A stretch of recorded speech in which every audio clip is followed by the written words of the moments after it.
Holy, holy, holy, holy. I don't know how many times I'm going to say holy because this has been the last 2 weeks have been just they've just been unequivocally crazy, man. I mean, this is the Winning Browns podcast, so we talk about breaking news right away. Two Indian kids are trying to win more subscribers than the Browns have ever won Super Bowls.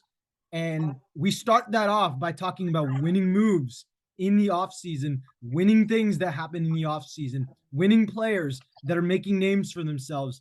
And man, oh man, there are a lot of storylines to talk about today, Akilesh.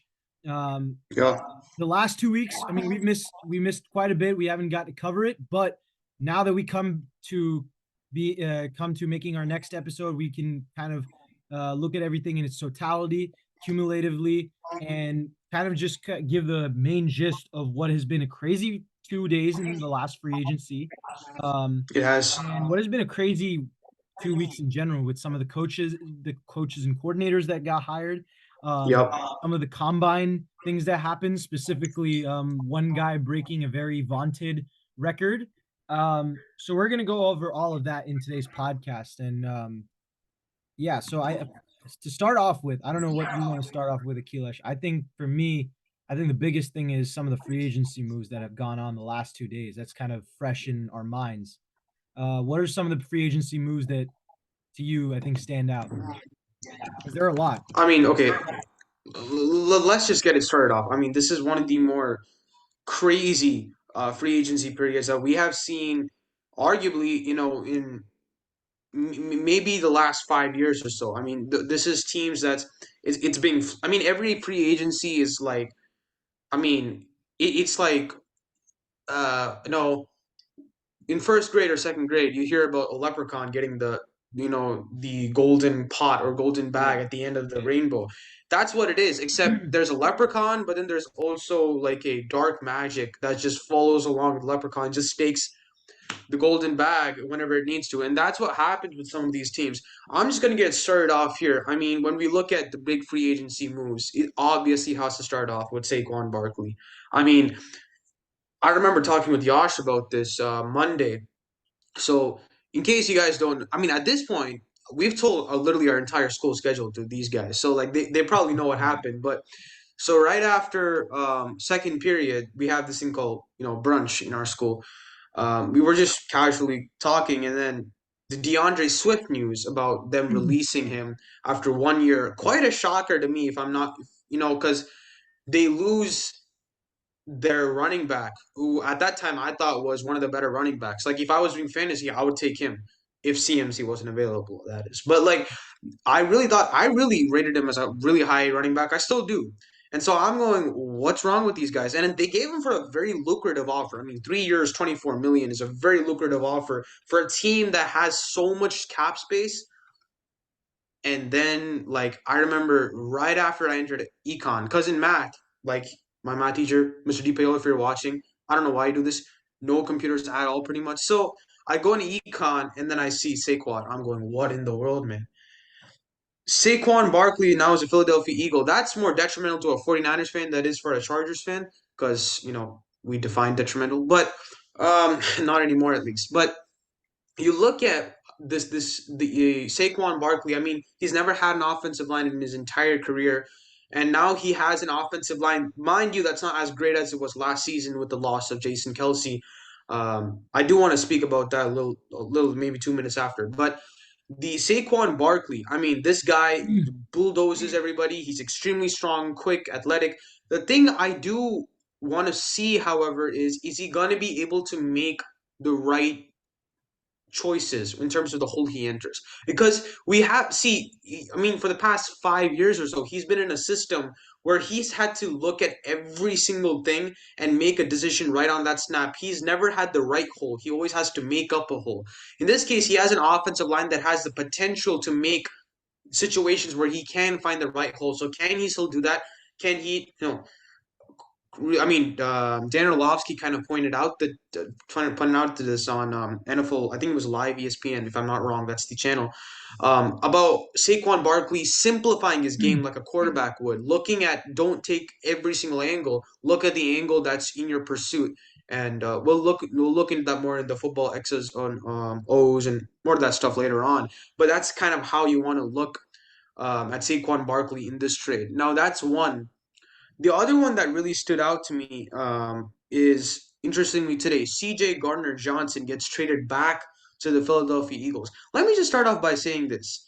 The Philadelphia Eagles, as an organization, have had some of the greatest trades, draft picks, and I mean, just like overall GM, Howie Roseman is gonna go in NFL history as a top three GM in NFL history. for sure. This guy can do it all. I mean, you lose DeAndre Swift, you're boohoo crying. You get Saquon Barkley, you're happier than ever.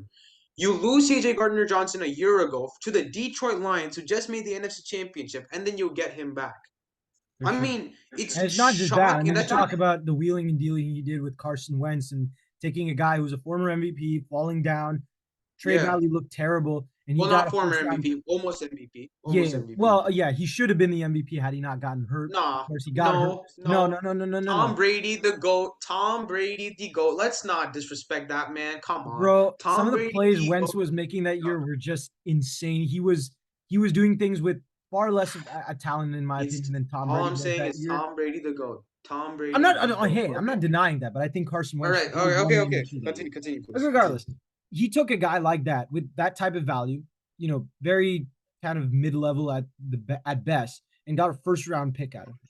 He used that Yeah. first-round pick in addition to a first-round pick he gained from trading down with the Miami Dolphins, and basically made that into that set up the Green Bay Pat or the sorry, excuse me, the Philadelphia Eagles for years to come. As far as some of the draft picks they got, Yeah. Jalen Carter, they Yeah. got traded with AJ Brown with one of those picks. They got Devontae Smith, of course. I mean, you look at some of the third round picks, the compensatory picks have Hmm. added to the depth. Guys like Milton Williams, guys like Zach Yeah. McPherson on special teams. I mean, they have found a way to They've found a way to solidify themselves from a roster personal standpoint. But completely.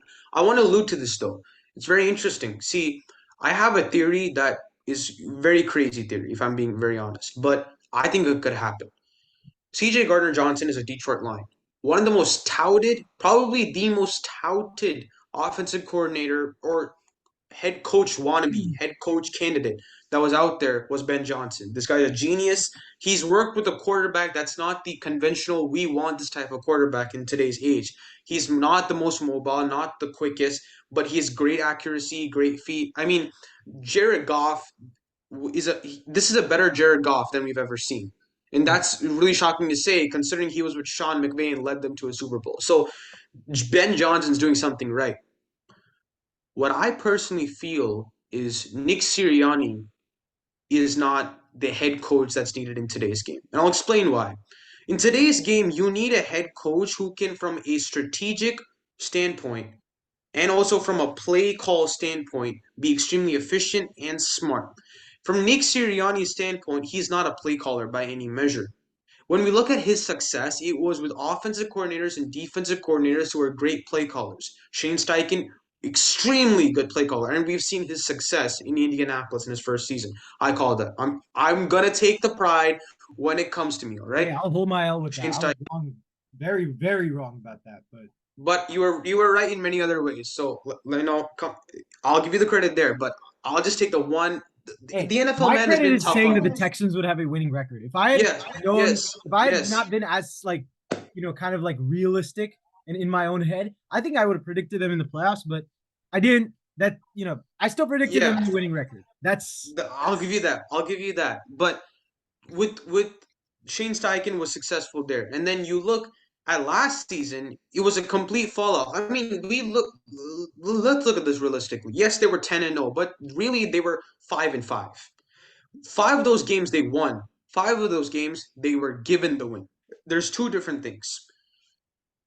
I felt the next 6 weeks were as a result of bad coaching. Number one, and obviously Sean Desai, and Matt Patricia, I believe, was coming in as the income defensive coordinator, and he's been released. I agree; they have a great coaching staff right now, with the offensive coordinator being, if I'm not wrong, Kellen Moore. It's Kellen Kellen Moore. Moore, Yeah. who look. I mean, most people are going to criticize him for the Chargers job. he did not have much he could do. Mike Williams was out. Austin Eckler was half the time out. His offensive line was injured throughout the year. As a Chargers fan, I can speak to that. And then you have in defensive coordinator, you have sorry guys, I'm really forgetting names. I had a hard Vic human Fangio. geo FRQ today. Okay, I am forgetting a lot of stuff. I mean, I'm thinking about relocation diffusion and all that stuff right now, so I can't think of any NFL names. But Vic Fangio has come in as the defensive coordinator, and he's going to stay there based off what his family wants and things like that. So in that way, he has solidified defensive coordinator and offensive coordinator. I believe that Nick Sirianni will be fired next season, and after the That's a very, firing, very bold take in my opinion. reason why You I'll, say the same take with Shanahan. I mean, I don't know if they'll win a Super reason Bowl. why Their is this? See, expectations are high, which but I don't which know if they'll with get fired. Shanahan, this is not about expectation for me. I'll explain. See, with Shanahan, it was expectation because he had repeatedly missed that Super Bowl when he had two chances in a row to get there, and he repeatedly missed it. That's the reason why I'd call that year and the way they started off. So I think I was reasonable in stating that. In this case, reason why I'm stating that is this: he's a great talk pep talk type guy, but he's not strategically enough head coaching material for what this team needs. When we look at Ben Johnson, he's great with quarterbacks. He's had a great history with quarterbacks. I'll add that. Variety of systems he's been a part of, and he's been able to make the most of what he's given. And when you look at what the Eagles have, very similar to a Detroit Lions type mind. I want to be physical in the run game. I want to, I'm going to make you bleed every single chance I get. I'm going to, destroy you completely with physicality. You have that Saquon Barkley in that offensive line. You have that with the defensive line, big guys. You have frankly, a young team who you can work around. And then you have Jalen Hurts, who has the potential to be a top 3 quarterback in the NFL. He's not right now after what happened last season, but he has the potential to be a top 3 quarterback in the NFL consistently. I think in that case, they release him. I think they get rid of Nick Sirianni, identify Ben Johnson as a leading candidate, and bring him in to revitalize this team, who I believe, under Ben Johnson, can win 3 Super Bowls in the next 6 years. I I will mean, no, because the reason why I say that is this: it's a young team, has a lot of potential. It's gone away from Jason Kelsey. By the way, first time in NFL history that I've ever seen an offensive line been given a 40-minute segment on ESPN for a retirement speech. for sure. I mean, that is Well deserved crazy. too. Well deserved. It is well deserved, but I just go to think like Jerry Rice had 20 minutes Yeah. and Jason Kelsey has 40 minutes. I mean, Well, the thing is, media has changed over time. You have to take I'll that give into you that. I'll give you consideration. that. Tom Brady had an Instagram message. Yeah. So, I mean, are we putting I that think on it the same depends on level? the Okay. player and whatnot, but yeah. That's exactly that's beside the point. But that's my take on the Eagles. Sorry, Yash, I am going a little bit over on No, this. not at I all. do want to give it to you, but I'm going to give it to you with this. Leonard Floyd is the biggest non-spoken signing of this free agency. This guy has dominated over the last 3 years. I mean, you look at the Rams Super Bowl, people talk about Aaron Donald. This guy was one of the main guys who led to that season with the Super Bowl coming out. You look at the Bills, 11 and a half sacks, I think around 15 to tackle for losses this season. I mean, he has been exceptional as an overall player. Great feet, great technique. We'll get into that in the football 101 today. Watch out. Um, this guy has just been dominant. And the 49ers, they released a statement after getting rid of Eric Armstead that we're going to get a big edge rusher the next day. I mean, I looked at it as like, who are you going to get from a big edge rusher? And they bring in Leonard Floyd. Great signing. I mean, you have Chase Young, Nick Bosa, Leonard Floyd. Well, we don't know I about think Chase Young yet. Chase Young hasn't gotten re-signed. I think Chase Young will be re-signed. That's my personal theory on it. We'll see what happens there. But that's where I feel with the 49ers. And I mean, it's a great move by John Lynch. I do want to give it to you with this though, because I think it has to be mentioned. I just gotta say the name, Justin Fields. What's up? Why do you think teams aren't going for him? What's up with the whole Justin Fields issue? So a couple of things with Justin Fields. Number one, I think there's been a stigma against Justin Fields. I don't know whether, there have been a lot of question marks about what that stigma is. I remember at the time of the draft, a lot of people were, pointing out there might have been some sort of inherent racism. I don't know if that's the case anymore, but There was, of course, the Ohio State's quarterback stigma. I think now you're probably going to get a lot of people who say it's a Chicago Bears quarterback stigma. There are a lot of stereotypes that are definitely going to go out. I don't think any of them are the true main reason why Justin Fields is not getting traded. Personally, I think the real reason being is just the Bears' handling of this whole situation. I get why they're kind of handling it this way. It's a really difficult move, if you ask me, at any point to make when you have the first round pick and you have a quarterback as tantalizing and as talented as Caleb Williams. Tantalizing. Yes, Tantalizing. yes. Oof. Very Wow. polarizing prospect. A lot of different Wow. opinions on him. A lot of hatred coming his way. A lot of criticism coming his way as far as his own game or his personality, which that's a conversation for a different day. But I think it's frankly BS.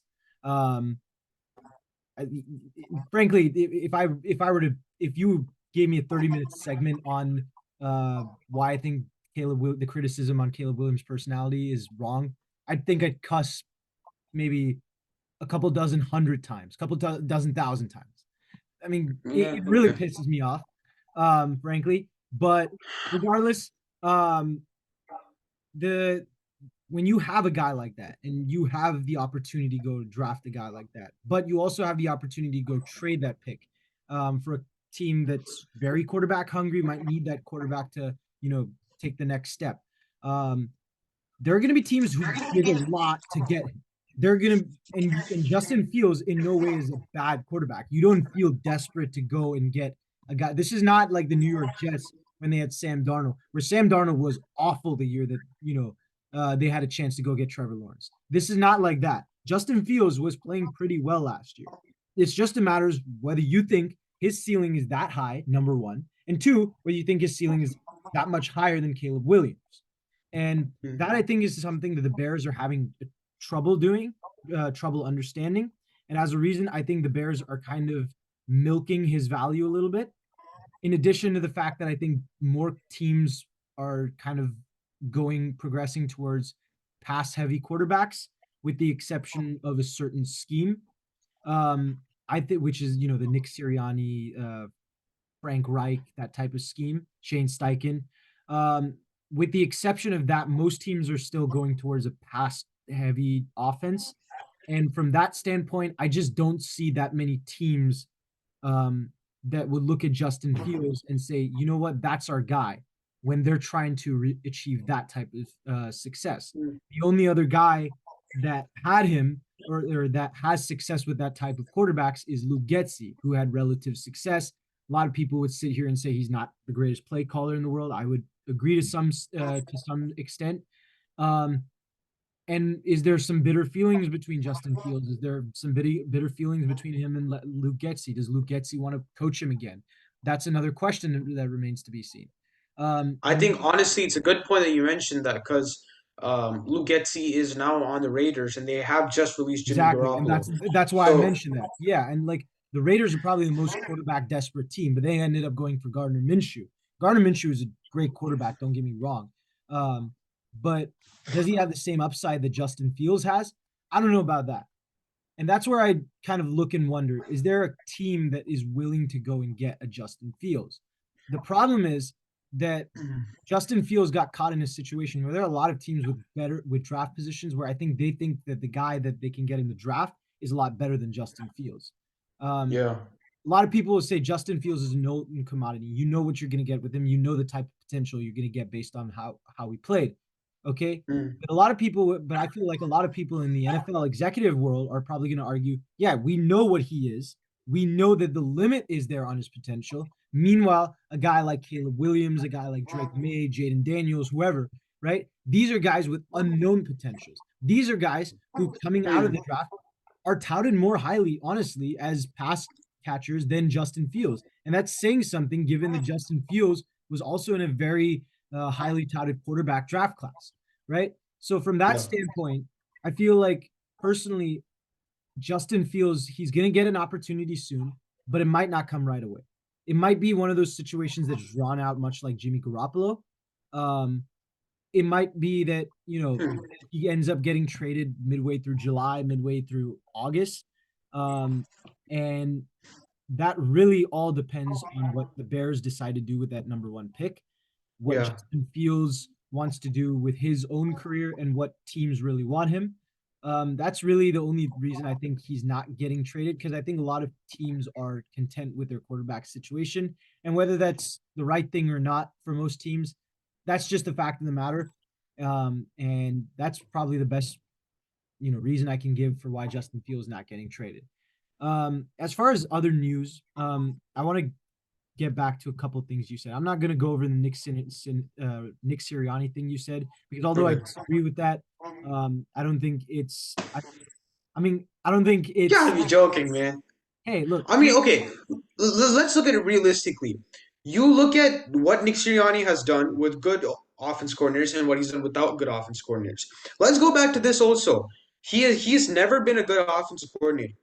With the time with his Colts, he was never a good offense coordinator. He was a he was below all right with the average to Chargers. average He was pretty good with the offensive Chargers. coordinator. No, he wasn't. He wasn't that great with the Chargers. He was again a below average to an average offensive coordinator. He's a great leader. I will give him that. He's a great leader. Okay, pep talks have been Yeah, masterful. I'll give you that. But maybe a little you too over can't energetic at times, though. you can't be a Vince Lombardi in today's age.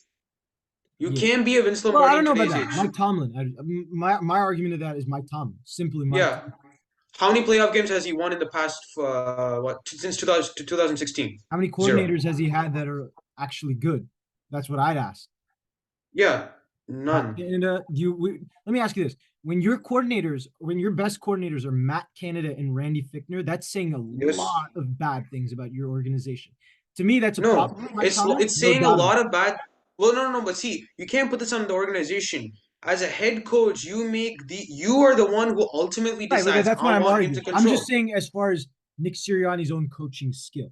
Okay, I'm not talking about his hiring. Yeah. That No, see, obviously that that's is my point. See, my point is this: if you're going to rely so much on your offensive coordinators or your defensive coordinators, respective of what coordinator you come as a head coach, right. you're not going to be as successful as it needs to be. Brandon Staley, I will bring this up. Brandon Staley, when he entered, he came in with Joe Lombardi to be the primary offensive coordinator. And mind you, he was a great offensive coordinator for the first 2 years. Messed up in the Jags game. I get it. But he was a great offensive coordinator who went through a deal of many injuries. Brandon Staley was not a good play caller. I will give that. I will give that completely up. I love the guy, but he was not good. Joe Lombardi and Kellen Moore, to a decent extent, were pretty good, pretty play callers, and that's why we were able to have winning season and eventually get into the playoffs. Right? You need to have a but there has to be some play calling ability to a masterful level from the head coach's standpoint So and give full authority to the defense or offense, etc. So the reason I bring up Mike Tomlin, I'll bring up another guy too, John Harbaugh, excuse me, for this same reason. The reason I bring up both of those two is because they're in, I think, very similar yet different circumstances. They're both Mm-hmm. blue collar coaches of old Yeah. school, been here for a long time, and they coach in of course, the AFC North. But I think they fall under different expectations. The Pittsburgh Steelers are one of the most famous and historic organizations, not just in football, but in all of American sports, maybe in all of sports and team sports in general, as far as some of the success they've sustained since the Yeah. 1970s. Um, Mike Tomlin has high expectations of him, regardless of how good or bad the team's going to be, right? Regardless of whether the Mm-hmm. team is, he has one of the highest pedigrees of any coach in NFL history, just based on the fact that he's never had a losing season. That's frank, right?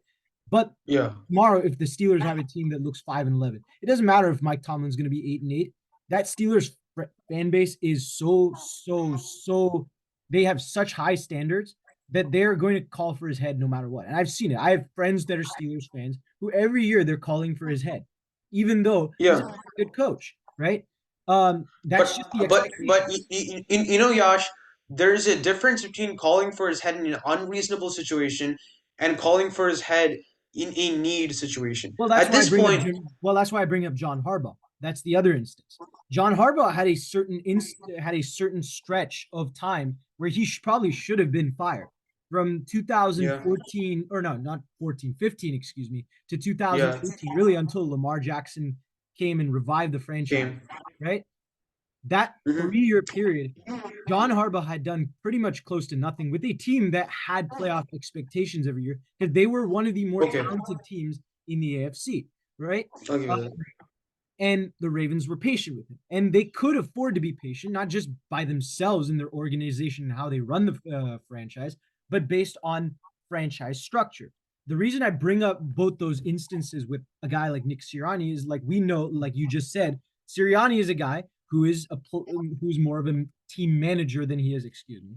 He is more of a team manager really than a play caller, right? I still think that team managers type coaches, leaders can survive in the NFL, but they have to work under specific circumstances. Now, in the case of Philadelphia, they have both the circumstances of the Steelers and the Ravens at once. They have the fan base of the Pittsburgh Steelers. That Eagles fan base is so rabid, right? They will maul you if you make one mistake. And I've seen that with every sport. Okay. You guys know me. I watch hockey too, right? They have a coach by the name of John Tortorella right now. He is, how do I put this? He is, um, he is the most non-afraid, unafraid, he is the most outspoken coach you can get. He's Bob Knight. He's the hockey version He's of a Bob. Jose. He's a Jose Mourinho Oh yeah. of Oh, without a hockey. doubt. Without a doubt. Right? Okay. He is that type of guy. And every game he's turned around the Flyers, and yet players he's everyone's calling for his head.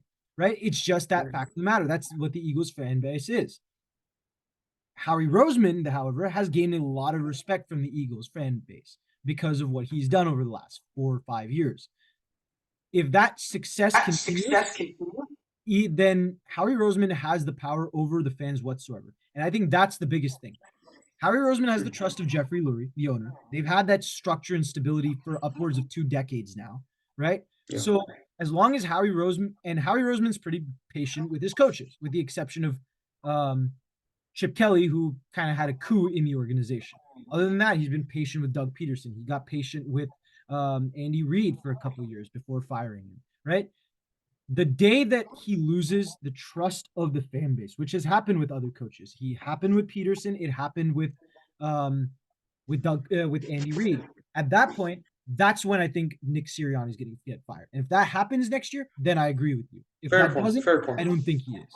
Fair Now, as point. far as the free agency moves, because I do want to recap this a little, all right?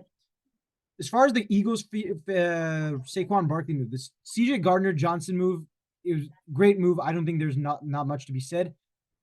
I don't like it, but I'm kind of happy that they signed him because I want revenge for 2022. This man kept going for Christian McCaffrey's knees, and I'm saying this as a Niners fan.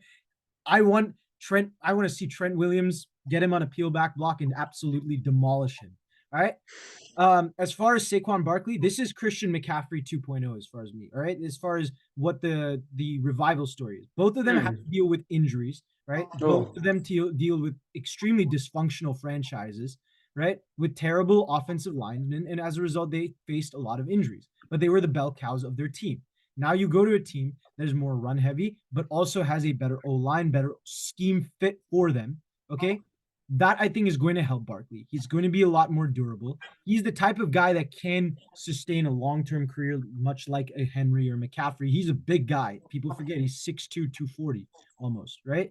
He fits the system perfectly, right? And you add him alongside Jalen Hurts. I sympathize for everybody who's going to have to deal with that tush push. I mean, these guys can squat upwards of 1,300 pounds combined. Do you know how insane that is? 1,300 pounds. 1,300 pounds. That I mean, it's unfathomable to me what the Eagles can do with that offense now, and they're going to have a lot of fun. They're going to be a lot better. As far as some of the other moves that I think kind of took me, that kind of interested me over these past few days, the Raiders signing Christian Wilkins, huge move. Huge move. Did they overpay him a little? I good think point. so, but given the fact that they were desperate for Yeah. defensive line, I think it's absolutely worth it. You add him Yeah. alongside a guy like Max Crosby, perfect fit for them. Um, I the didn't like it. the Buffalo Not gonna lie. Bills, for me, they I hated added. everything about it. I hated everything about it. I hated everything about it. You guys don't understand. You guys don't understand. Tom Zalesko used to be our manager. Now you want to go get a big guy? Really? I hate it. I hate it. Okay, You go didn't ahead. get the Continue. defensive lineman when you got the chance. But I hate it. The Buffalo Bills cut a bunch of players. They got Mitch Trubisky. Of course, that was a big meme. But the other moves that I think really kind of interested me, number one, I would say the Falcons, of course, trading for Kirk Cousins. Kirk I think you guys Cousins. or signing Kirk Bold move Cousins. giving that much money. I mean, Yeah, I mean that's the that's a biggest lot of money. for sure. I This think guy is like he's gonna play 2 more years and he's out. yeah. Like, let's be honest here. Like, Hey, let's be honest. I think we'd all want to have Kirk Cousins agent. This man has made more money than Tom Brady throughout all endorsements, all everything. and he's won 2 playoff games. Yeah, He's won two, two, he's been two. at best an above average quarterback, right? Okay, Kirk, that I disagree with, but okay, I, that I I'm disagree giving with, him credit here, right? He was which is very, rare. very good But last year, and he deserves a lot of money, right? I'm a little questioned about the fit because I don't know that much about Zach Robinson. I've said that before. But if Zach Robinson turns out to be the same guy as Kevin O'Connell, it could work. He's a similar scheme. He comes from that see, Sean but McVay but system. the It the works. the other thing that I'll just quickly say, Raheem Morris was also with Kirk Cousins in Washington, so they Correct. do have that relationship. Correct. For So sure. that is there. Yeah, and then you talk about the Buccaneers re-signing everyone; they're going to be back. They Baker Mayfield, Mike Evans, they got the perfect offseason that they needed. Um, a team to me that's really, really, really interesting is the Jacksonville Jaguars as far as their offense. Yeah, Um, they signed Gabe Davis. They signed a couple other guys. I'm blanking on their names now. Mac Jones. Mac Jones wasn't as like Just yeah. just putting it out there. I mean, he was the Patriots quarterback. He did make the Pro Bowl in his first Hey, season. Mac Trevor Jones was Lawrence there never did just for that. the memes, man. Let's be honest. Don't disrespect my guy like that. He didn't have a single offensive coordinator on that team. He had a bunch of defensive head coaches who just all came together and said run, run, run. Right? Don't disrespect my man like that. Maybe. But what I will say is that um the as far as the Jackson Jaguars, I'm looking this up right now. But as far as their free agency moves, where did it go? Yeah, here we go. So they added Dearness Johnson, or they re-signed Dearness Johnson. They re-signed Ezra Cleveland. They added Mitch Morse to fill in their center deal when they had the worst center in the league last year. They franchise tagged Josh Allen, of course, and then they signed Darnell Savage, who's very good last year, and Ronald Darby. Their defense is suddenly becoming one of the more underrated defenses in the league. They added Ryan Nielsen as their defensive coordinator, who I was a big fan of. He turned the Falcons defense around and made them really an elite unit. Um, this Jaguars team is very talented, and it reminds me a lot of what Trent Baalke and even Scott McLaughlin before him were building in San Francisco. Obviously, Vic Fangio is not the defensive coordinator, so can't say the same thing. But they're going to be a very scary defense next year, and that to me is interesting. The other two ones that I think were very interesting to me were the Houston Texans and the Carolina Panthers. Yeah, Um, good point. Seattle Seahawks, I wanted to say more about them, but the Seahawks haven't just not done as much as I thought they would. But the what's it called? The Carolina Panthers, they overpaid for guards, but they're so desperate right now. I can't really say that they shouldn't. It's just a matter of Hmm. what are they doing, man? It just seems like they're doing everything without a plan. You know what I'm saying? They're Yeah, just overpaying guys just to overpay guys. And they're doing this thing where they're trying to like act like the underrated team that spends a lot of money, but not on like the big sexy name out there. It just doesn't work, man. it looks Everything cool. they It, do it, it looks cool, but it's not. It's exactly. not great. Yeah, same thing with Deontay Johnson. It just feels like they're leaving everything to be desired, right? And it's just like Carolina is suddenly becoming one of the worst organizations in football just because of this. And then you got, I mean, there's so many teams I can talk about here, but like I mentioned the Cleveland Browns. The Cleveland Browns did everything that they could to retain that defense. They added Jameis Winston, who's a great backup option. So I like that. The Houston Texans, I might be in the minority here, but I actually am not a big fan of all their moves. I like Daniil Hunter. I like the Daniil Hunter move. Okay, Although he's a little older, that's kind of a question mark. They should have probably that's re-signed what that's what I was Bernard. thinking. But Yeah, Danico Autry, uh, I don't know how to say his name, but Fadakasi, they signed another guy. Those guys to me, like this is me speaking from the analytics side. Their advanced metrics, they're just not as good as far as run defense as they used to be. They don't hit the hole nearly as the same. Their get off timing is far worse, nearly a second behind for Fadakasi. Their speed to pressure rate, and I mean for Danico Autry, it went from being one of the top 10 in all of the league as far as not just defensive, like interior defense line, all of defensive linemen in the league 2 years ago to becoming really just mid level. I just I'm not I'm not liking what the Texans do. Maybe we need to see what they do in the draft. Maybe it'll help them. They're a young team, but something left to be desired Sure. there. And for the most part, I mean, this is again, like I said, this has just been a very, very, very interesting free agency.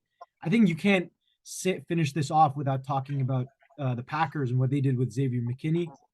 To me, it's still the best free agency move as far as a steal, as far as the guy they got and replenishing their secondary. Um, See, I just wanted to ask one question though. I mean, I understand they need a safety, but that's a lot of money. Hey, 17 million is not a lot anymore for a safety, man. For an elite safety like that, that's a pretty good bargain.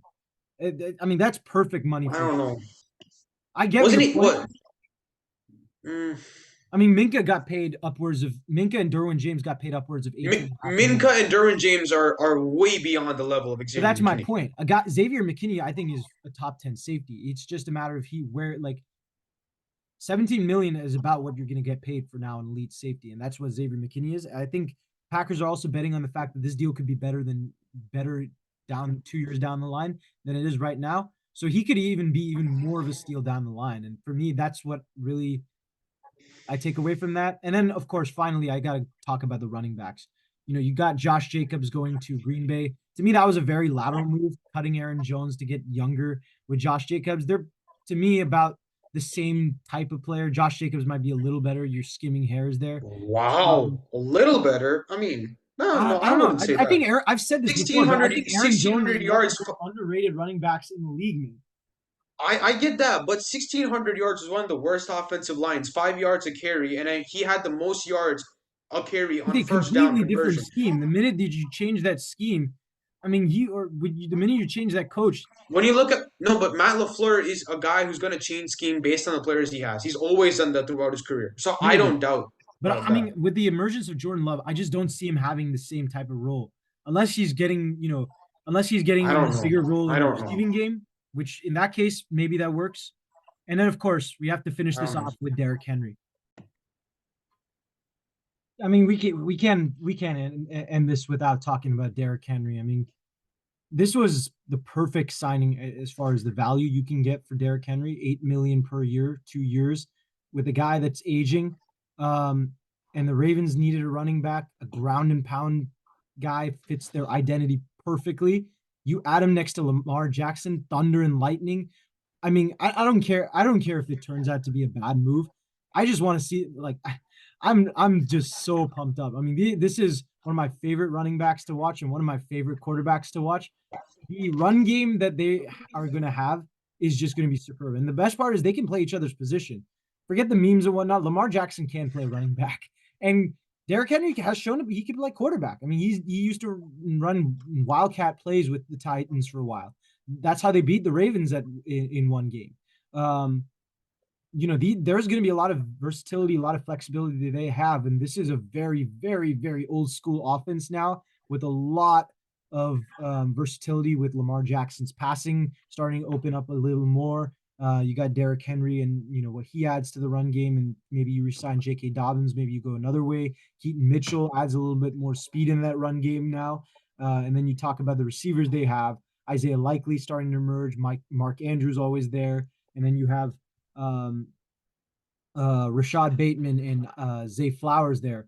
So this Ravens offense is going to be very interesting to watch. Unfortunately, they did lose Patrick Queen on the defense, Geno Stone too. I think they'll be fine, but they got to draft a linebacker to continue that same defensive edge. But Zachary Orr, he's a former linebackers coach. He's a great line. He's going to be a great defensive coordinator. I have no doubt about that in my mind. He's going to be a future head coach someday. This Ravens defense is going to continue what they've been doing over the last 2 years. Um, yeah, I mean, I have nothing to really say other than that. I mean, this free agency again has been just straight up crazy.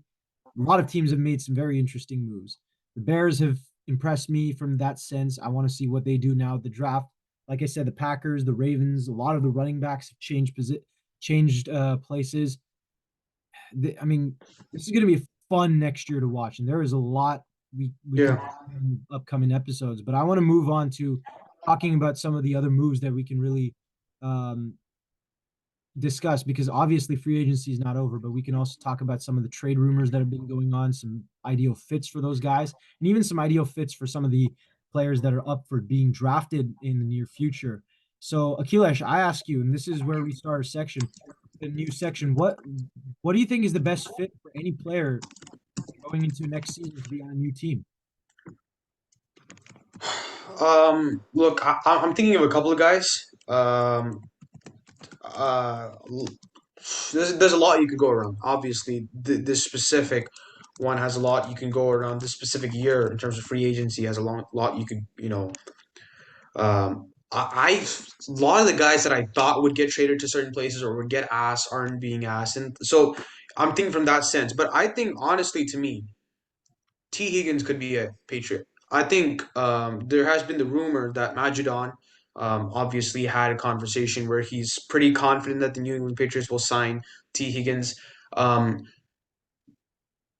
my argument to that would be it'd be a place that he wants to go, considering they don't have a definite quarterback situation there. Honestly, there's still the debate that they could go for Marvin Harrison instead of going for a quarterback. But after Mac Jones' release, I think that's kind of dispelled.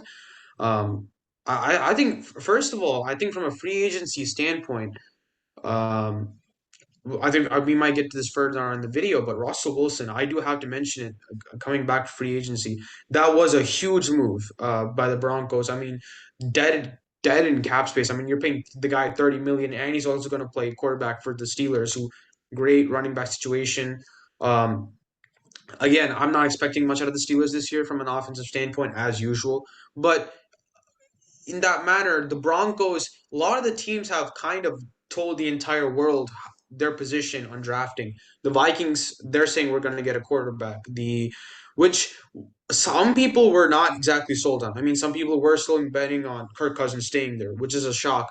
So that's that. And then you also have, from the standpoint of the New England Patriots, trading away Mac Jones, which apparently doesn't seem like a lot, but it's telling the entire world we're getting a quarterback. So I think from that standpoint, there were just a lot of things that happened throughout free agency that's alluded to the draft being completely different. Coming back to this though, I think T. Higgins is a perfect fit for the New England Patriots. We looking at what we want to do with the new offense, according to new offense, it's more of a Cleveland Browns offense.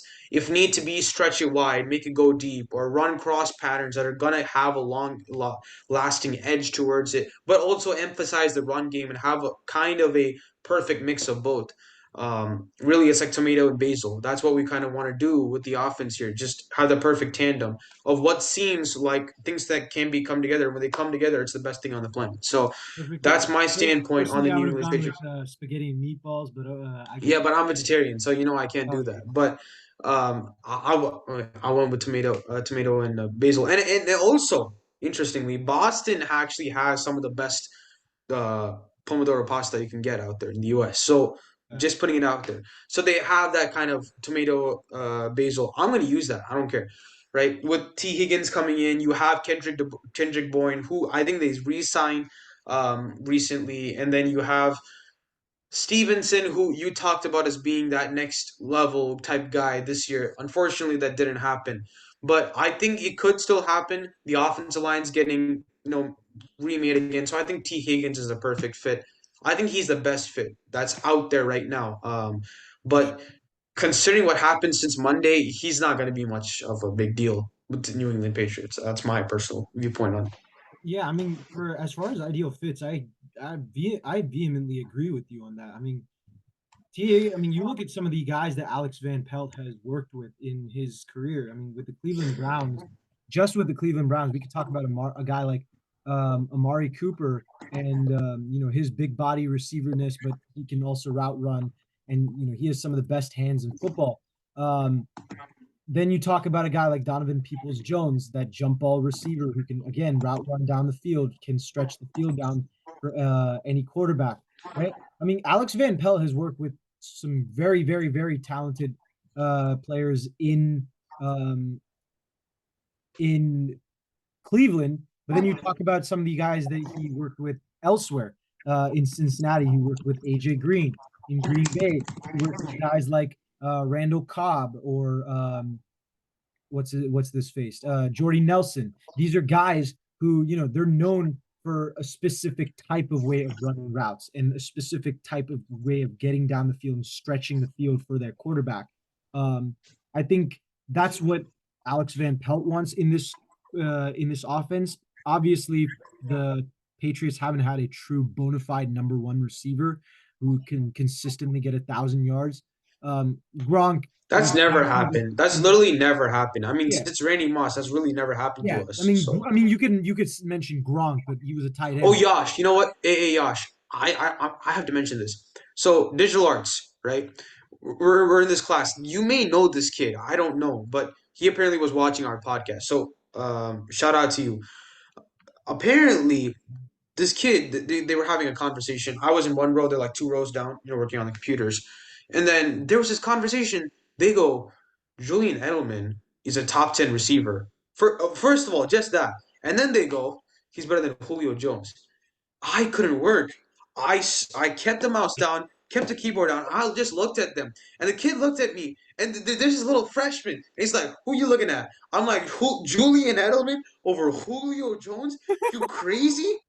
I mean, no, the entire world stopped for me. Like, how do you take Julian Edelman? The man's like, I'm gonna use a Shannon Sharp joke. This man's like 3'2" when he stands up and he's 1'6" when he sits down. Like, how do you take him over Julio Jones? Like, you crazy? But This he's man was only a all Megatron and a Randy Moss combo in one body, and you take midget Julio Jones over that guy to be your receiver? Like, what's going on? So bro. I just looked at him. I think bro saw only the 2016 Super Bowl and like, yep, that guy is better than Julio I Jones. was like, what? And then this is what really went off crazy. That same conversation, like 2 seconds before, they were having this thing where there was like a back and forth, like who would you take, Eli or Peyton? And then it went back and forth, and I was like, I was just listening because when you talk about the NFL and the entire classroom is just quiet, so I'm listening, and there's this guy goes, would you take Eli or Peyton? And I'm thinking like, okay, come on, it's Yeah, got to be Peyton, right? Ben goes, I'm taking Eli. I'm like, what's wrong with you? And his argument's crazy. He's got more Super Bowls than Peyton. I'm like, you can count 1, 2, 1, 2. dude. I got the suit. It's 2-2, right? And then this kid goes, God, well, I mean, he's beating Tom Brady. He's the one guy who can beat Tom Brady. I mean, people talk Tom Brady's the GOAT because Patrick Mahomes lost to him in the Super Bowl. Look, kid, I don't know your name right now, and so I feel bad rinsing you. Okay, you may have a lot of knowledge on the NFL. You want to come on the podcast? Sure. I'm just gonna say you're gonna bring in a take like that. We're gonna get roasted like tomatoes, and I'm gonna put fresh basil on top of that because that is ridiculous. I'm not joking, Josh. I spent 30 minutes schooling this kid on how he couldn't take it, and he still went with Eli. He still went with Eli. I'm hey, like, shout out who to you him. on? He held his own. He doubled down on his No, he thing, didn't. but He didn't hold his own. He lost every single from a no, I statistical mean he standpoint. doubled From a down. Hey, shout out to statistical, him. If you still after getting that much roasted about your argument can still sit here and double down on I your mean, argument, hey, respect, look, man. I respect the, that. look. I mean, the guy is he knows his stuff. Okay, I'm not saying he doesn't know his stuff, but Eli. I mean, have you looked at his face? Like during the national anthem. I mean, have you looked at his face? He looks like SpongeBob if you took all the sponge out of That's Bob. him. That's I yeah. mean, he no, he looks like I mean, it's like you go to Christmas and you don't have the cookies. It's like what's up? Like he looks like I mean Eli Manning. If you're He look watching this, he looks like that one picture of Clay Thompson where he's drunk as hell in that club. there we go. There we go. That's what I want to say. But I can't like he looks like he's lost his way. Sometimes he just like Yeah, exactly. he's got that face to him. But whoever you are, I just had. Sorry, Yash, you can Yeah. continue. But I had to mention that since Julian Edelman came up, I I stood there for about 5 seconds looking at this kid. The other kid's the one who looks at me like, "Who you looking at?" Like he's a big dog. I'm like Julio Jones. Like what? I was shocked. I was shocked. And his argument was literally, he's got 6 Super Bowls. He's got more experience. I said he's got Tom Brady. That's why he's got all of that. Like you got to be joking, man. You got to be joking. All right, continue. I I'm mean, sorry, guys. I'm hey, sorry. this is I what we had get. to mention Hey, it. this is what. Hey, for all the people who are watching this podcast, this is what we give you. This is what we offer you. We offer you once in a lifetime stories about being students in a school. You can't get that with any other podcast. Yeah, Trevor that's Sycamore, true. yeah. Who cares about you? You don't get. You work at a football industry where they talk about this 24/7 and quantify it 24/7. So Yeah, you don't get these yeah. hot takes all the time. We're not on ESPN. We're making propaganda, sports propaganda, and Stephen A. Smith. Oh, he was on crack. Like we're not doing that, right? We're He's giving on some organic,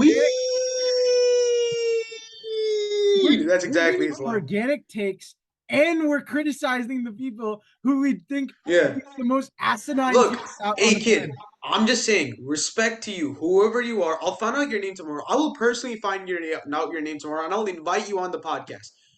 But I mean, dude, come on, come on. All right, continue, Yash. I'm Well, sorry. I don't even know I mean, where there we wasn't left off, much to but say about T. just continue. Higgins. Oh, Like T. Higgins, that was where we were on. Okay. I mean, Higgins, Sheesh. like you look at the guys that he's had. I mean, I mean, Alex Van Pelt has had. They stretch the field all the time. Well, like we said, T. Higgins is probably going to be the best receiver the Patriots have had since Randy Moss, as far as talent wise. You get a guy like that, and I think the Patriots are moving towards a new philosophy. I think that offers a new dynamic for New England's offense and kind of moves them in that new direction that they've been trying to go Yeah. now for a couple of years after moving on from Belichick. It's going to be interesting to see for sure. So I definitely get your point. I vehemently agree with you on that. My personal favorite fit from a free agency standpoint is going to be Curtis Samuel to the Kansas City Chiefs. If you look at the guys Ooh. that they have signed over the past few years, Marquez Valdez Scantling, Juju Smith Schuster. These are guys that started off their careers pretty good. They have a good pedigree as far as um, Colin. receiving the ball, but they get on average maybe 600, 700 yards a game. They're extremely talented. They're speedy as hell generally, with the exception of Smith Schuster. But you get Valdez Scantling, you get a guy like Sky Moore who had a 4.3940. And then you look at the guys that they've been interested in. Mecole Hardman. You look at the guys they've been interested in this year. Similar guys to Mecole Hardman. A guy like Curtis Samuel, Marquise Brown, similar thing where he had that 1,000-yard season, but for the most part, he's a 700 to 800-yard receiver. Darnell Mooney, they were interested until he signed with the Falcons. Same guys, really. And you look at it, I think Curtis Samuel was the fastest of the three. He ran a 4.3140 back in when he was coming out of the college in the combine. Um, but I think he's also the most consistent of the bunch as far as where he stands with his hands, never dropping the ball really, and still always getting 700, 800 yards despite him being the third or fourth receiver at times. Yeah. And that's something I think is very valuable to a team like the Chiefs, who we mentioned in the past. Their wide receivers generally fit like pieces of the puzzle. They don't always necessarily have to be good. We saw this year they could be the worst in the league. They could still win the Super Bowl because they got that man Patrick Mahomes. They got that guy Travis Kelce at tight end, who's that main weapon, right? And they have a solid run game too that helps them in certain specific situations with Isaiah Pacheco. So they don't need to necessarily have all a bona fide number one. But a guy like Curtis Samuel definitely provides more and more depth to a receiver room that might not necessarily be star studded or stacked, but they're deep. No one can question their depth. They have 6 or 7 guys that I think most teams would put as starters. Whether they're good starters or not, that's a different question. But most of them would be starters. Even Kadarius Toney, for as many drops he has, the talent that he has on his, the talent that he has, the talent that he's been shown on a consistent level is God given. A lot of Yeah. a lot of teams would trade for that talent because if you can unearth that, he's a very, very, very special player, right? And from that standpoint, I think the Kansas City Chiefs are definitely going to go after a guy like Curtis Samuel. He comes cheap too. He comes a lot cheaper, in my opinion, than a guy like Marquise Brown. So I think he would be the best fit for me as far as free agency. The other team I think that the other fit I would say that really intrigues me is Terrion Arnold to the Jacksonville Jaguars. Um, you know what I've said about kind of the Jacksonville. Terry and Arnold? Yes. The draft? Yes. Her? Like I said, we're doing this with both draft picks and free Huh. agency. The reason why I say You think he'll go down that low? I don't necessarily know if he will go down that low. His range currently is somewhere between 8 to 17, and Jacksonville has picked 17. Um, Again, Jacksonville could also end up trading up for that pick. They ended up, That's true. Yeah. letting go of Darius Williams. That to me tells me that they're probably going to go after a cornerback in the draft because Darius Williams was a very solid cornerback, but he was also pretty expensive. You're probably looking to get younger, a little cheaper on that cornerback spot, and you probably are looking at a guy that is too good up to pass. For me, that's Terran Arnold, and I've said that before. But that also, you look at the scheme that they run, he fits perfectly as far as the man's scheme. He's another lockdown cornerback who averages less than a yard of separation on receivers, given like Tyson Campbell. He's very versatile, much like Tyson Campbell, and he provides this team with a cornerback tandem that goes back to the days of Saxonville, where you can't really get past either AJ Bouye or Jalen Ramsey. Now Terran Arnold and Tyson Campbell. That's scary for a lot of teams. And like I said, their defense is looking really, really scary with additions like Josh Allen. Their linebacker core is the most underrated linebacker core in all of football. Not even a question to me. Foyesado Lukan Mhm. has been, I mean, I got to say this right now. Foyesado Lukan, in past years, we would talk about him as the best linebacker in past eras. He's not the Yeah. greatest coverage linebacker. I get that. He's still a very good coverage linebacker. He has usually around four pass interceptions, close to double-digit pass defended every year. That's very solid for a linebacker. His tackling numbers have been nothing short of has been nothing short of Short they've been of. nothing short of substantially better than everybody else. Right? They have he's had 100 plus tackles in each of the last 3 seasons. 2 years ago, in 2022, he had Mhm. 128 solo tackles, which is the second most of any player in NFL history, behind only Patrick Willis in his rookie season in 07, who ended up being multi-time All-Pro. Olukan has never Hall of been Famer. an All-Pro in his career. You add that next Yeah. to a guy like Devin Lloyd, one of the most talented young linebackers who doesn't get enough credit.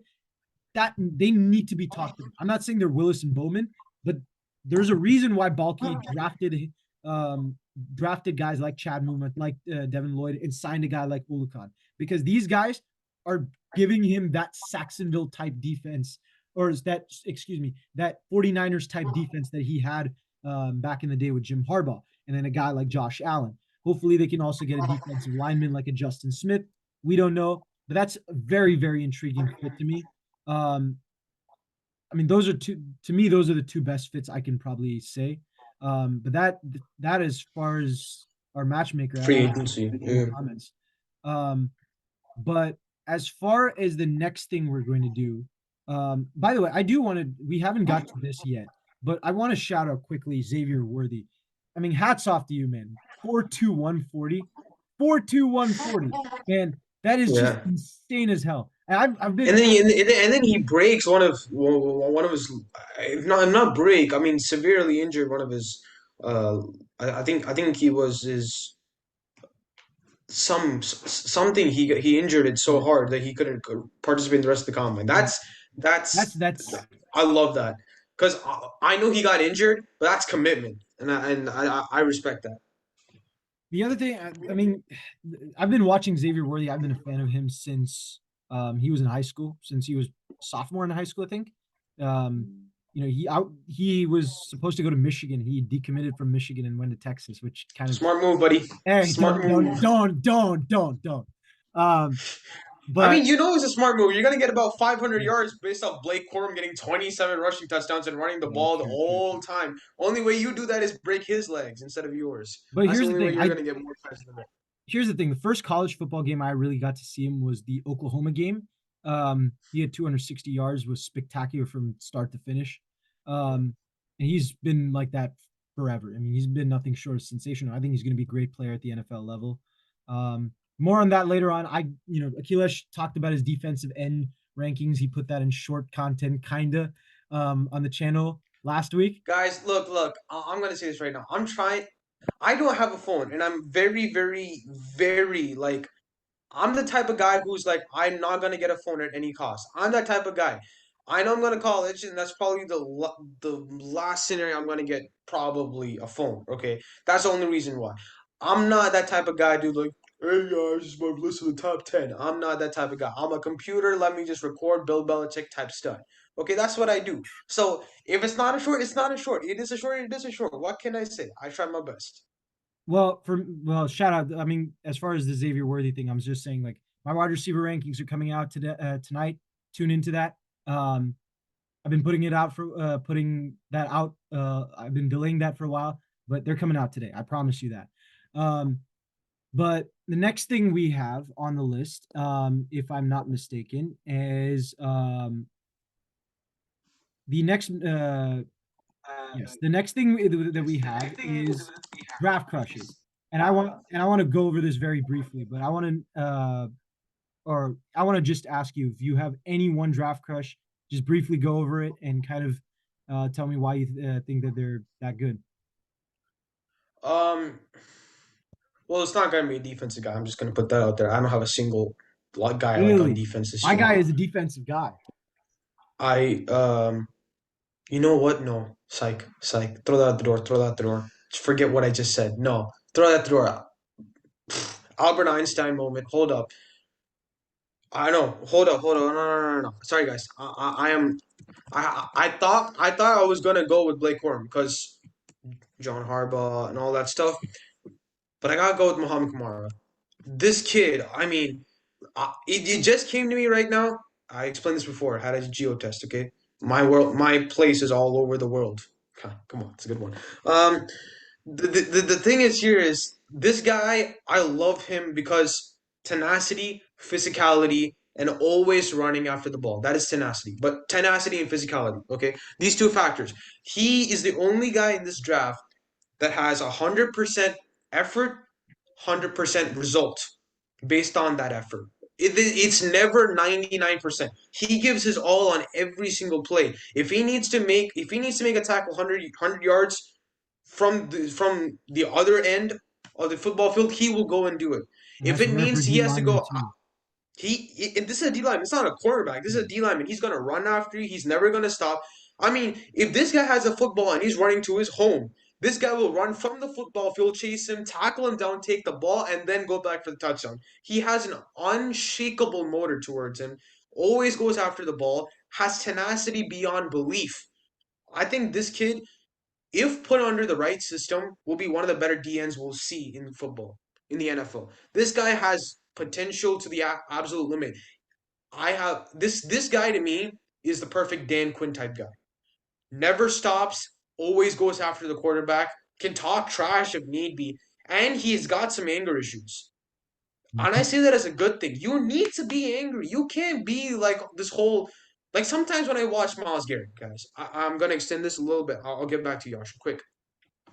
Like Miles Garrett talking to the offensive lineman, like, yeah, it's a cold day today. No, you're supposed to dominate those guys. You got to be John Randall, talk to the woo wah wah wah, no, all this baby Jack talk. Lambert, You, man. you, nah, Jack Lambert wouldn't talk. Jack Lambert would scare you What are you because his talking teeth about? will be all. Have you seen some of the Jack videos? Lambert wouldn't talk. No, see, he's not the talker. You don't define him as talking. You look at his teeth and it's all sideways. Quarterbacks I who wear believe dresses. The most iconic introduction Jack. to. Yeah, there's a So viral what? clip on it. John Rand, no, to me, trash talking is Ray Lewis. That's not Jack Lambert. Jack Lambert is physical intimidation with just his face. His teeth are all over the place. I personally believe, man. He went to the dentist and said instead of getting me braces, he told you to break the teeth off. So like he could go up and he just Oh yeah, like that kind of oh yeah, he just pushed the lip of here and here, right at him. oh yeah. Like that's the type of face you want. So coming back to the topic though, like you need the type of trash talking, you need the anger. This guy is the perfect defensive end, I think, in this draft. He's not. Is he the best based on the competition that he's had and overall just technique and everything? He's very raw, so he's not the best, but he's the guy I love the most. So I'm going to go with him. So I'm gonna be very short with this. I'm just gonna list why I like this guy, Jerzon Newton. I've talked about him a couple of times now. This man is so fun to watch. He has everything. He understands angles. He understands how to manipulate double teams, get through double teams, uses his footwork great. Off the snap, agility is perfect. Lateral movement, swim move, counter moves, club rips, um, any type of hand counter you think of. I think Shaq made a comment about Hakeem Olajuwon in basketball where he's like, he has four moves, and for every and for every five counter moves, he's got another 20 counter moves, right? Something like that. Like that's basically Jerzon Newton. He is so good at both power and finesse moves. He's so strong and so quick off the line, and he could play across the board defensive lineman. You're looking at like JJ Watt type versatility there. Um, the only real problem for me is his size. But I mean, this guy, even if he doesn't turn out to be like an Aaron Donald, Quinnen Williams, that type of defensive lineman, he's super fun to watch. I think he will end up being one of the top 3 to 5 defensive linemen in the game. And I'm betting on that. He's great pass rushing. He's great at run defending. He knows how to strafe with his hands. He knows to get those out. Look, I think he could fit any scheme. I want him on the Niners if given that we just cut Eric Armstead. I bro, I really want him. I really want him. It could happen. It could happen, Yash. It could happen. Yeah. It could Um, happen. moving on though, this is the part I think we've been waiting for a while now. A friend of mine suggested this idea uh a couple weeks ago, but to kind of help some of our audience as far as the people who want to know a little bit more about football but don't really understand, the X's and O's of it. I get it. It's kind of a tough game. I mean, Akhilesh and I can both say this. We're still learning things about football day in and day out. It's a sport that, it's a sport that just you can learn for your whole life and not know everything about it. It's that intricate. It's that fun to watch. Um, and we want to be able to help some of the people like we started talking about this from our first episode. We want to help get people who never would have thought they'd like football into football, and this is, I think, a good starting off point for it. So Akhilesh, we're going to create a whiteboard, and from there, Okay. um I mean, let me uh I mean, the floor is all yours for where you want to start. Okay. So guys, I'm gonna have to use the hand, the hand, for this. I don't have the all. Again, not a fancy guy. Bill Belichick. What can I say? So first thing I kind of want to get started off is in football. The from a tactical standpoint, I'll speak from a tactical standpoint. There is many things that we can do that causes a lot of people to get confusion. I think the hardest thing for anybody doing football is watch a game and understand the game by watching it. I think it's a very tough thing to do, and if you can do that, credit to you because I find it very tough even now, and I've been trying to do it. I would say for the last 2 3 years, trying to see what weaknesses, what repetitions, because it's only through repetitions can you find a weakness, and that's what we see in the NFL. With the coming to the tactic standpoint, one of the hardest thing to judge is motions. Motions is essentially what we call as the movement of a receiver or any running back or tight end or any other position other than the quarterback in most situations to move in a direction before the ball is snapped.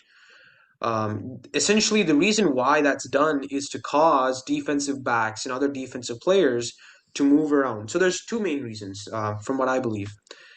Number one is to first of all move these defensive players around so that they're unstable. They're not going to be in one situation, so you can catch them off guard, call the snap at any moment in time.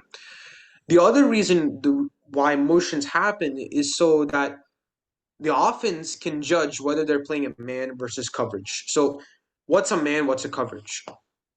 So let's look at a standpoint. So in football, in terms of receivers, a very common receiver, you may see two different systems. One system is X, Z, zebra. These are the three different receivers. Or you may see XZI. These are the receiver concepts. So X is usually the main receiver. When we look at main receivers of teams, we think of guys who are fairly large but are going to be always one on one, or some safety is going to be on top of them. there's always going to be like a watchful eye of these receivers. Example of one would be Devontae Adams. Always watchful eye on him, right? So in this case, let's imagine an X receiver. If the cornerback is playing in such a way that the X receiver runs the route, Yash, you can see the whiteboard just confirming, right? Yep. And the cornerback is following him throughout. Regardless of where he runs, the cornerback is always following him throughout. This describes a man coverage.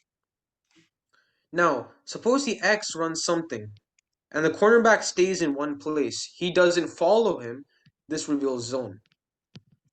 Now, the reason why we talk about motions is because suppose an X receiver runs. So usually in football playbooks, you'll see motion as a squiggly line across a line of scrimmage. If the X runs a motion and the cornerback stays in the same place, that tells the quarterback and everybody else that this is a zone position. That means the cornerback is not going to move. So in that situation, the quarterback may change the play call according to that. In the situation that he runs the motion, and let me change up the color, guys, here, one quick minute. The cornerback runs along with him, they know it's a man coverage. So in that situation, they may change up the play call or stick to the same play call, but their number one, number two, number three, in terms of who they want to target, will change according to that. So that's kind of the basis for motions and confusion, etc. Now, when we come to receivers, one of the more important things is what we call as receiver tree. So the receiver tree, sorry, let me get a different color. I'll go back to black. When we go to receiver tree, there are many different routes we could go off of, but let's look at, for today, right? Let's take 4 routes, okay? So the first route that I want to talk about is something called the slant route. Slant route is one of the more common routes. Again, the terminology of these will differ from system to system, but some of these are most common. So this is called a slant route. The slant route is essentially a sorry, gosh, anything? Go ahead. Yeah. I just wanted to. The slant route is essentially a way to, this is usually run by the zebra. So the zebra is going to be shorter in terms of height. Tyreek Hill, if you really want to think about it, guys who are a little bit more fast. This type of route is used a lot in the second down, 35-yard line plus, or third down situations, or first down situation. Anywhere it's most commonly used in second down, to get beyond the 50-yard line, something like that, just to get quick rolling 2-minute drills. This is the type of route you want to see because you just want to get the ball out quick, and this is the type of route that allow you to do that, especially if he's playing zone. In the zone concept, the cornerback's almost always going to be giving quite a bit of space for that slant. So he has enough space. The quarterback has enough time and space to throw a quick route and make the wide receiver run after the catch. So that's a slant route. The other route here is called a flat route. Now, this terminology can differ. So in John Gruden's system, this is what they call a stick route. So it will change from different. What I've seen, flat is a very common route that I've heard. So we'll go with flat for now. In a flat concept, the idea is it's a way to get the ball out of bounds so they can stop the clock. It's a way for the receiver on first down situations, especially touchdown situations. This is the type of route that you want to run. Kind of if they're, especially if they're playing man to man. Sometimes it's really good because you have enough space to move your entire. If we're thinking about as the field, if the X runs a flat route, the safeties and all that stuff, they're really moving towards this side of the field. There's not enough space for them to trail back. So if you have a smaller corner with a larger receiver, like if we take Mike Evans versus I don't know, Xavier Howard, for that matter. We take that. He has a huge height upside, so it's a great route to kind of throw to him on the flat route. So that's a flat. The other route is what we call as the comeback route. So the comeback route is a longer distance, and you're coming back towards one side, usually towards the receiver's, as he turns around the receiver's right side. So, sorry, let me just write that in. The comeback. I got you. Wow. Yeah. So the comeback route is essentially you're gonna take the cornerback as long as you need. right? This comeback route is especially great in zone coverages because the thing with zone coverage is the cornerback is going to be on you for a little while, but then he's going to get rid of you. When I say you as in receiver, and the safety is going to be the only person that's going to try to guard. So the safety has to go from all the way there to try to come back and stop you. And the comeback route is always almost the receiver's going to run and he's going to come back with 1, 2, and the ball should be right there so that when he catches it and that number 3 foot comes down, he'll be out of bounds. That's the perfect comeback route. Now, can it be run most of the time? Not essentially, right? It's a tough route to run. But that's how the comeback, flat, slant kind of work. Now, the other version of the comeback is what we call as the curl route. So the curl route can be run on any depth. Sometimes a tight end will run a curl route, and those routes can be, if we're looking at from an, so this is the offensive line. This is usually what's drawn here. What will happen is tight end is something sometimes called Y, sometimes they call it U in West Coast offenses, sometimes they call it T.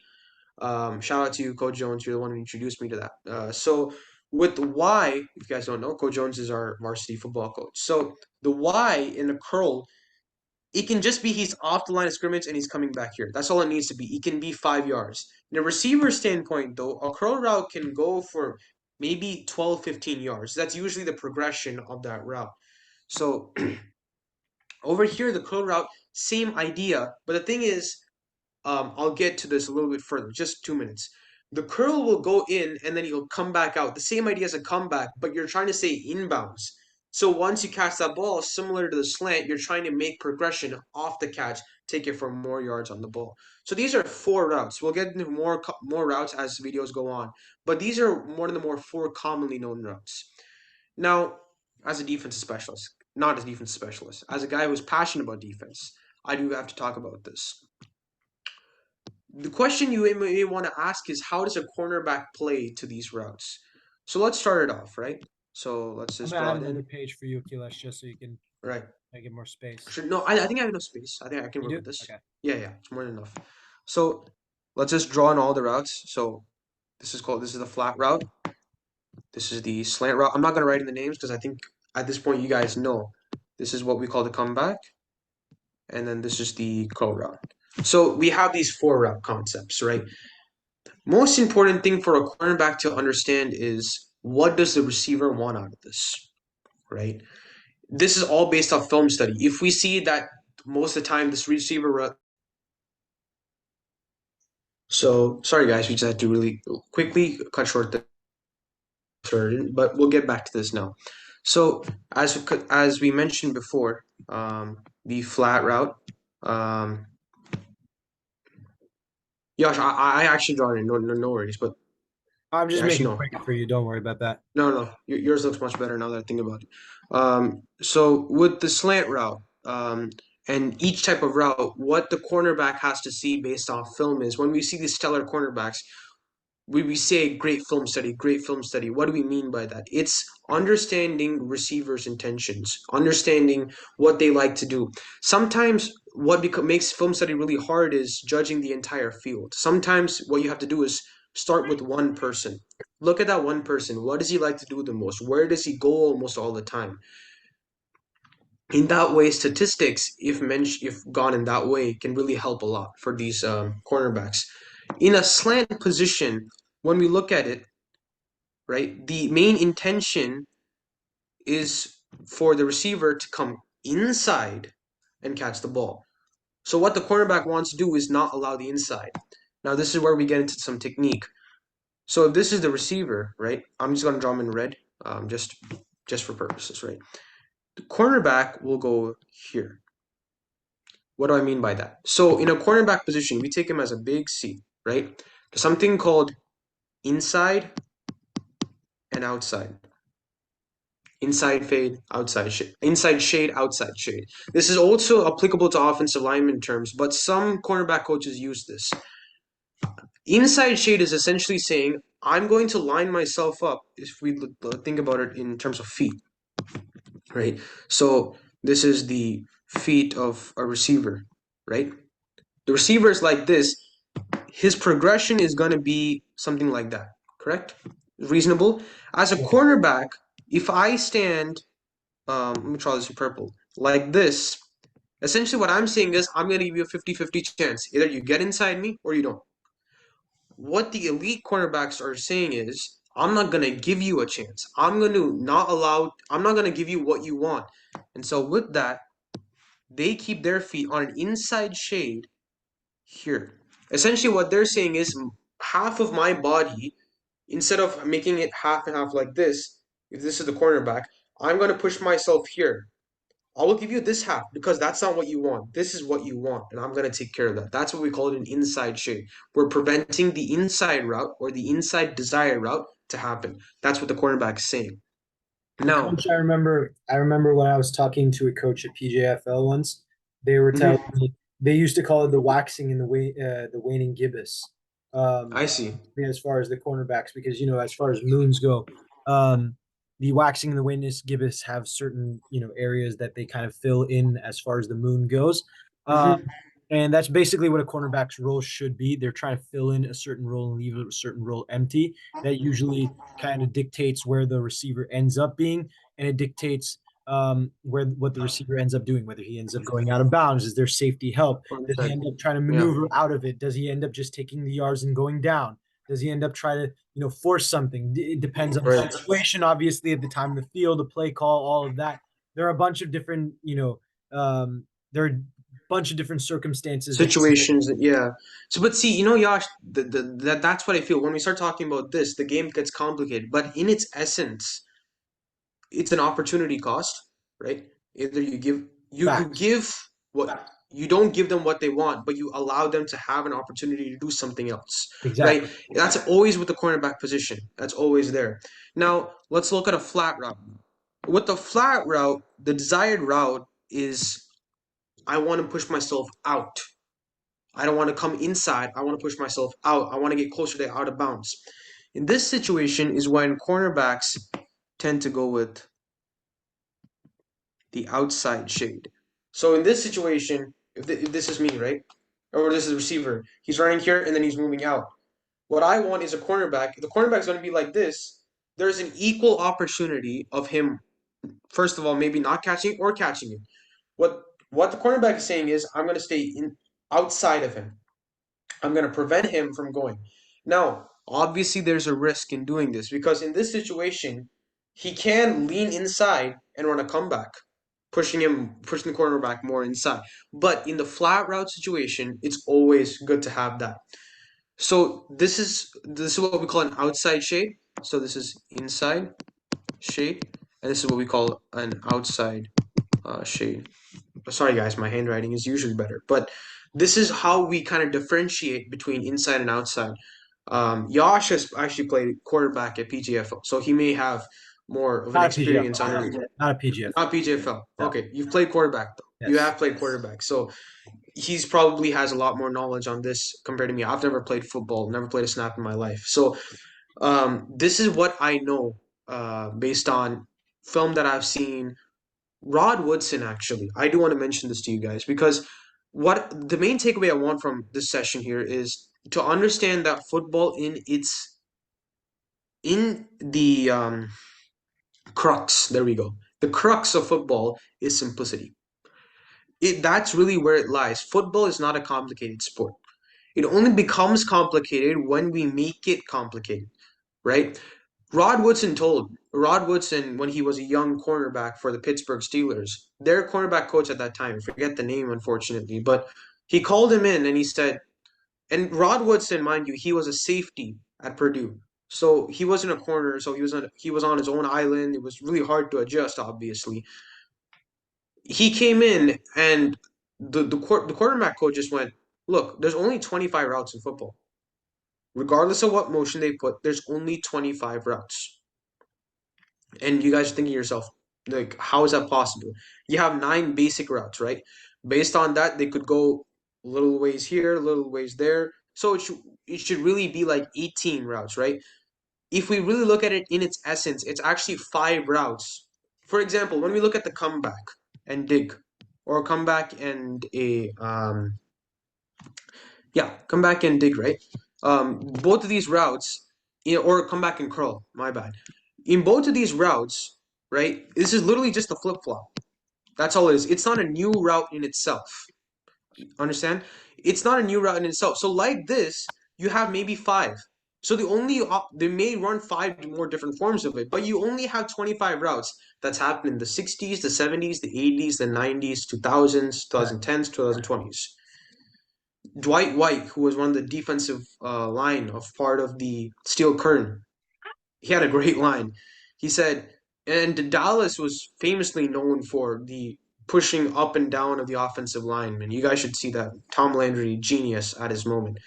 Um, he told they can do all the stuff they want. He used some explicit words, and I can't explain it, but you can do all the stuff you want. You can move around, look like little, fancy this and that. This and that, I say, because I can't say this and that. But at the end of the day, they're gonna stop and they're gonna run off one formation that still exists today.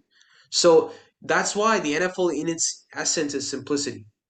If we construct it in our minds to be, oh my God, it's this, it's that, it's this, it's that, that's when it gets complicated.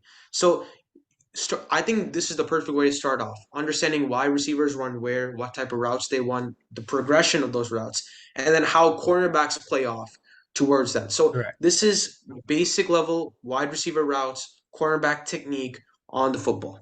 And one thing I might add with what Akilesh said is, especially when it comes to something like the flat route, having played quarterback before, the timing of the quarterback and the receiver have to be on par, and what the receiver does also dictates what the cornerback does. Angles are key for the cornerback. You got to know exactly where and where to, when and where to be, and when you need to be where. Mm-hmm. And you gotta, I mean, in the case of a flat, I'm gonna just draw this out. So what usually cornerbacks do is they'll mirror the guy and then they'll kind of curve in like this. All right. They'll usually stop somewhere about 2 yards short. And this is something we've talked about in past.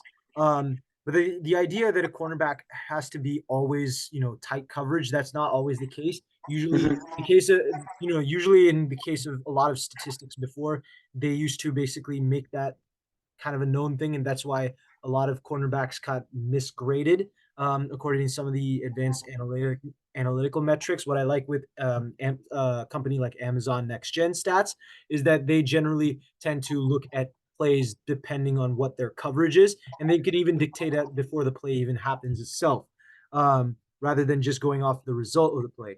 But an angle is critical for a cornerback. If he stays here, you got to know what that receiver is doing. You got to know, you got to study your receiver and know what type of move he likes. If it's a guy like Tyreek, Yeah. he's going to try to go inside or juke you out and kind of just find a way to get some space. If it's a guy like what we mentioned with Xavier Worthy before, you'll see this more as we break down film or talk about receivers more. But he likes to go tightrope. He always likes to go tightrope because you can get cut around. The guys are going to tackle you. It's going to be harder tackles. He's going Yeah. to See, and the other thing I want to highlight is in this route, for example, Yash mentioned him kind of coming in and then curling out, right? In this route, this is a cornerback's dream. When we really look at it, if he studied film so well, he'll understand. If I line just a bit towards that right, and I keep my foot down here, and he tries to get off, I'm gonna slow him down. If I suppose I run a blitz, if I run a blitz at that quarterback, this is a perfect situation to kind of throw that deep ball, the touchdown, woohoo celebration. Cornerback just gotta put his foot just a little bit towards that right side of his. He's gonna stop him. He's gonna make him stall. Quarterback doesn't know what to do. He's running around everywhere. Gets sacked. exactly. That's the perfect scenario for a cornerback. But that's again in its simplicity, outside shade, inside shade. Again, starting the receiver is very important, but that's all it is. Outside, inside, outside, inside, and outside, that inside. and that dictates zone coverage at levels that we're going to see down the line as we talk more about this down the future with things like post routes, etc. But when it comes to most routes, it comes down to the same thing where it's inside shade or it's outside shade, and Mm-hmm. because for the most part, a receiver's trying to cut or kind of stop at a certain point and move. It's basic physics at that point where you're going to Yeah. basically stop the defender who he doesn't know what his move is. The wide receiver in that case always has the leverage, even more now with some of the rules that I know Akilesh is against. But he's going to always Makes have no the sense. advantage of basically, being able to cut on a dime and get to his place where the cornerback's kind of, in the dark. He's going to have to figure that out. and he's going to have to find the right angle to tackle the guy, know when and where to tackle the guy, know what coverage to play, and he's going to have to do it based on the assignment that he has, based on the play call he has, right? So everything is taken in count. And specifically when to just make it simpler, it comes down to really three things. I mean, this is the best way I can put it. Number one has to come down with timing. Timing is key for everything. All right. Timing comes when it comes to the throw to the receiver. Timing comes to where the receiver's got to be at the right time as far as the spot. Timing comes when it comes to actually hitting that route and getting to a specific area, right? Timing is critical when it comes to everything. And same thing goes with a cornerback. You got to know when and where to go where, right? The next thing is angles. For both the receiver and cornerback, you have to know how to hit the right angle. If you're kind of, casual about those angles, I know I've seen Tom Brady talk about this a lot. When you're casual about those angles, guys are going to get leverage on. A guy like Deion Sanders, Akilash has mentioned this in the past, but Deion Sanders would use the little details about those angles to get leverage on guys like Jerry Rice. Get inside with that arm, get on the outside of the arm, basically stop him from moving his shoulders inside or reaching for a catch. It's those things that prevent guys from making those spectacular OBJ catches that you see in highlight reels, right? It's those little things that make cornerbacks so much more valuable. And the third thing is knowing your spot, right? If you know your spot, all right, you study the game and you know what your guy is going to do. I'm just going to say knowledge on top of this. If you know, I think film study is yeah, is the, if is the you best term know here. what the guy is going to do, you can stop him no matter what.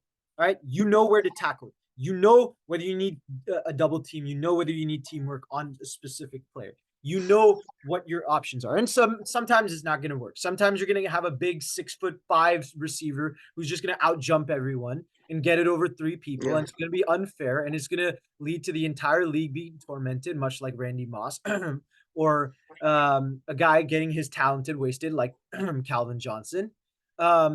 Wasted. Wow. Okay. He did get his potential wasted because he played with a Lions team that never did anything with it. That's true. Okay. Um, but those are the three things I think that are critical when it comes to receiver and cornerback. You got to know your angles, you got to know timing, and you got to know the spots that you have to be. I think that really is the case with any position in general, and you're going to see this is going to be a common theme as that we talk about with a lot of players. hmm Next week, we're probably going to go into like abilities of players, kind of more personnel details. But for I the think most part, that's Yash, about it. I'm just gonna add along next week. I think also another thing is you being a quarterback. I think another important thing to talk about is, guys, I'm just gonna leave you on a little teaser here, but wide receiver routes, and there's something called quarterbacks for a quarterback in a play call. Always in a play call somewhere there will be an identification as to the number of steps a quarterback takes. That's very For sure. important. The number of steps a quarterback takes is going to be parallel to the progression of a route. If And the the a very extent of common the depth of the the, route too. the progression or the depth of the route, Yeah. yes. For example, when a team says this man ran a go route, right? A go route is essentially, let's keep it in simple terms. A go route is essentially what do you call it? That's a go route. Hail Mary. That's it. Just That's all. straight down. It's just a Hail Mary. That's all it is. A quarterback in that situation, he can't take 3 steps and then be prepared to throw. He needs enough space to throw the ball. That's why they say 5 step or 7 step, 5 step, 2 hitch, 3 step, 2 hitch. We'll get that into the next video. Don't worry. Only next video, not now. But I think I'm going to end this video off by just saying this. The key to football, the key to any sport, I'll say this: understanding of the situation and applying yourself into the situation, and then result. These are the 3 things that are common to any sport that is required for success in any sport. I think if you can master these or come close to perfection of these 3, you're well on your way. I think that's how one should approach any game on this planet. Understand, apply, result. That's how these 3 kind of work together. It's a pattern that ultimately leads to a result. So that's how the game works here. I think we'll end it off with that Sure. today. Look, I think it's overall a good session. Had a humor, had some insightful thoughts. I think that overall, guys, the football 101 is a way we learn also. So if you guys know something, please put it, because there's so many things that I don't know because I've never played the game. So I always try to visualize myself playing the game. Yash has played the game. I've never played the game. So in that way, from my personal standpoint, you guys add anything in the chat, or guys add anything, in terms of comments or anything that can be done to kind of also allow us to gain more knowledge about the sport, be greatly appreciated. So that's all for today. Hope you guys tune in next time, and watch out for Yash's Watch two Indian kids short. break the odds for sports, man. Win more Yeah, subscribers than the Browns win games. that's true. That's true. Oh, okay, let's go Super Bowls. Let's stick with our initial one. Let's go Oh, Super I mean, Bowls. yeah, Super Bowls. Let's go with that. Yeah. So, and we already beat that, but we can beat that by a lot more, guys. Yes, So we can. please come in, subscribe. We'll see you guys next time. See ya.